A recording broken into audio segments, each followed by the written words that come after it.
so. We don't carry our two left leg enter inside there.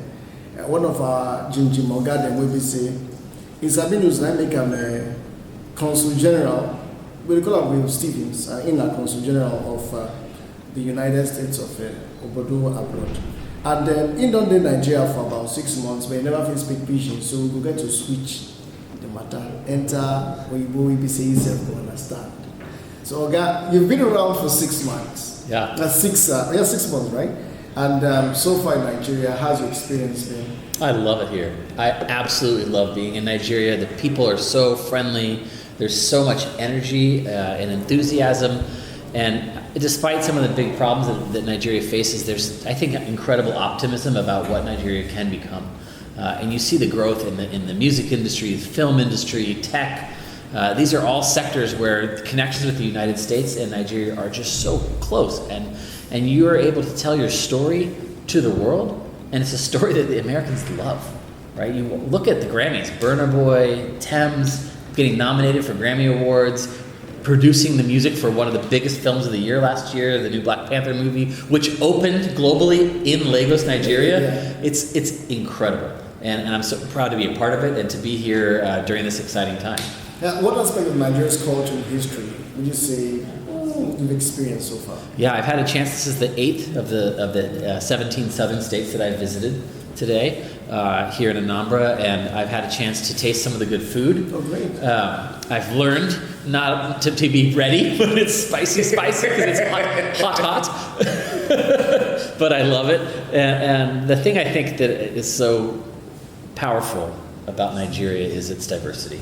It's a lot like the United States that way, where you have rich ethnic diversity, cultural diversity, religious diversity, geographic diversity. It's a large country. It's going to be the 3rd largest country in the world.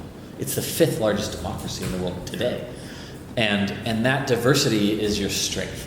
It's something that brings people together, and it doesn't always feel like that. It's hard. It's hard to accept and learn from one another, but I love it, and I love learning about the different histories and cultures, experiencing the different tastes. Don't ask me who makes the best jollof rice, because I'll tell you it's my wife, because I'm a diplomat. but it's wonderful, yeah. Now, last month, your president, Joe Biden, hosted 49 African heads of states and the head of the African Union in Washington, D.C. for 3 days. African Leaders Summit. Now, what were the major takeaways from this? Yeah, this summit was really all about a very simple change in how we talk about the U.S.-Africa relationship. We used to talk about African solutions to African problems. President Biden has recognized that we need African solutions to global problems, that we need Africa. And we need to work together to address the problems that are facing us all. Climate change, pollution, clean energy, backsliding in democracy, right? Coups around the world, these things that threaten all of us, we need to work together to address. And that was what the summit was all about. It was about bringing together leaders from across the continent, talking about how we can work together and how the United States can support the continent's aspirations. And I'm really excited that President Biden's talking that way and proud to support it, because I think we already see it. And the U.S. is already looking to Nigeria for solutions, right? We're already working together and supporting your emerging companies to find these great technologies that people want to accept globally. And it's something that the summit was about that. It was about bringing together business, commerce, technology, governments to talk about these problems and how we can work together and make sure that we're doing it together. Because alone, when you stand alone, you fail, right? It's like a fire. If you take a log out of the fire, it goes out. If you leave it in the fire, it burns bright. I understand that people like metaphors here in the Southeast. Yeah. Maybe before you leave, we'll teach you some of Oh, I love that. I love Dalu. So what brings a delegation from the U.S. consulate to Anambra State? Yeah, so we're here as part of our preparations for monitoring Nigeria's upcoming elections. And this is a pre-election sort of observation visit, but also it's a chance for us to meet with people in your civil society. We had a great roundtable with civil society leaders talking about the preparations and work they're doing to prepare for the elections. We met with the resident election coordinator from the INEC to hear about what they're doing right here in Anambra, and I had a chance to meet with your governor, just to hear about how things are working, and how we can be supportive, or what we should be looking at as the elections come. I can ask you if you have a preferred candidate. Definitely. I can tell you very clearly. Look, the United States does not support any specific or individual party or candidate in these upcoming elections. What we care about is that the elections are free, fair, credible, and peaceful, and that they represent the will of the people of Nigeria. And to that end, and this is something that is important, we look to all Nigerians to reject the use of violence or intimidation, or even violent rhetoric before, during, and after the elections. And when I say all, I mean everyone. Candidates, citizens, students, government leaders, everyone needs to be careful, because when you use violence or intimidation or threats, you undermine the democratic process. And something that we've said a few times, and I'll say it again because I'm sure there are listeners out there who this applies to. Individuals seeking to undermine the democratic process can and will be found ineligible for visas to the United States. It's something that we've done in the past, and we are prepared to do again.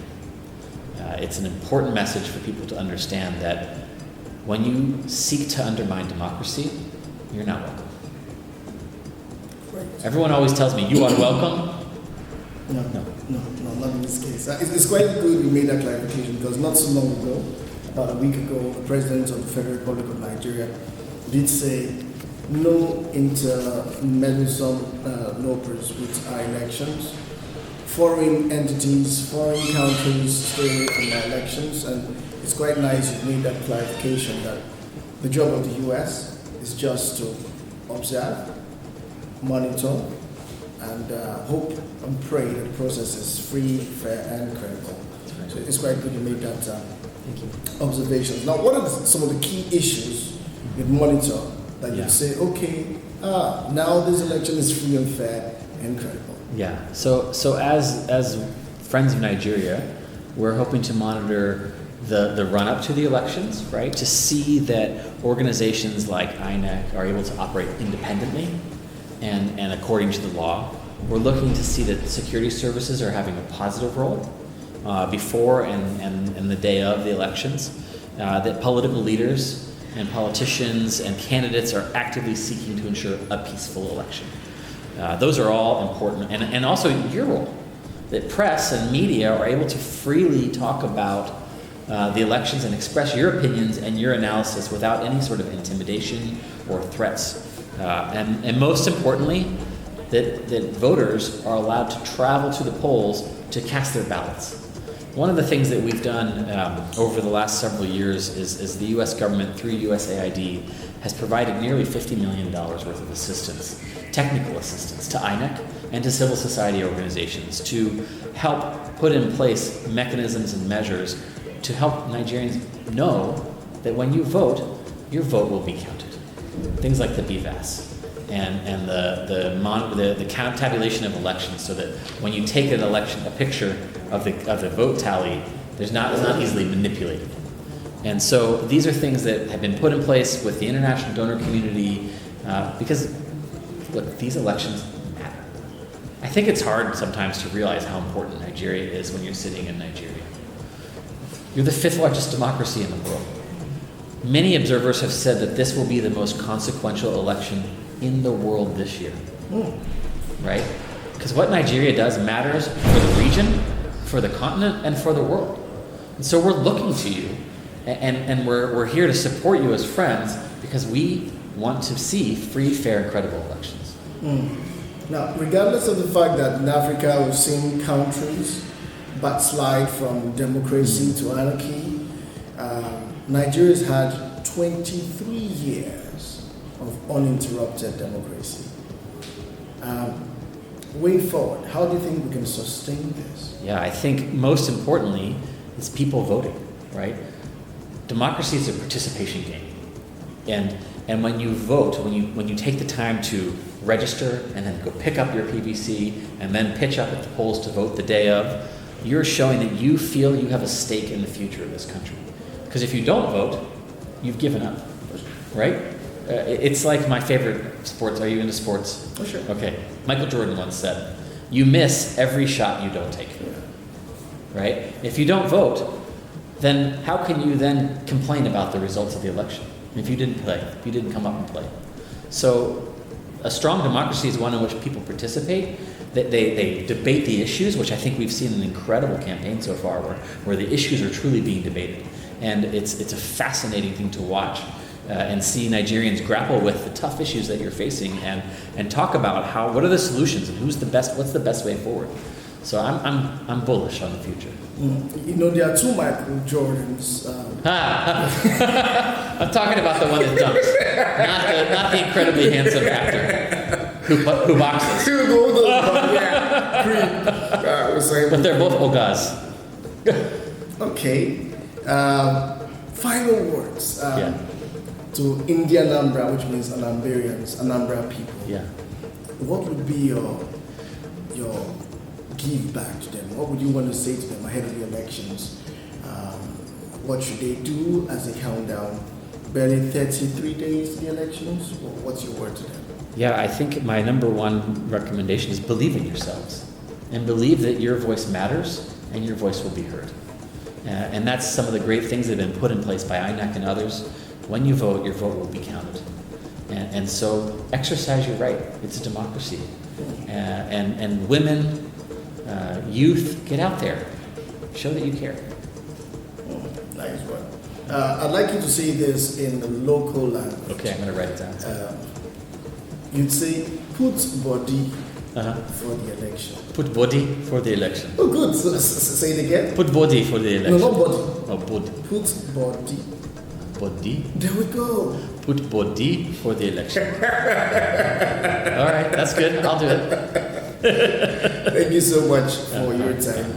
You've had a very, very interesting day, and I know we've kept you away from your office for a little.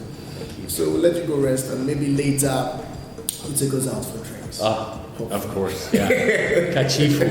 Kachifu. All right. All right, guys. That's still at 3.7 Wazobia FM. We don't speak small, people.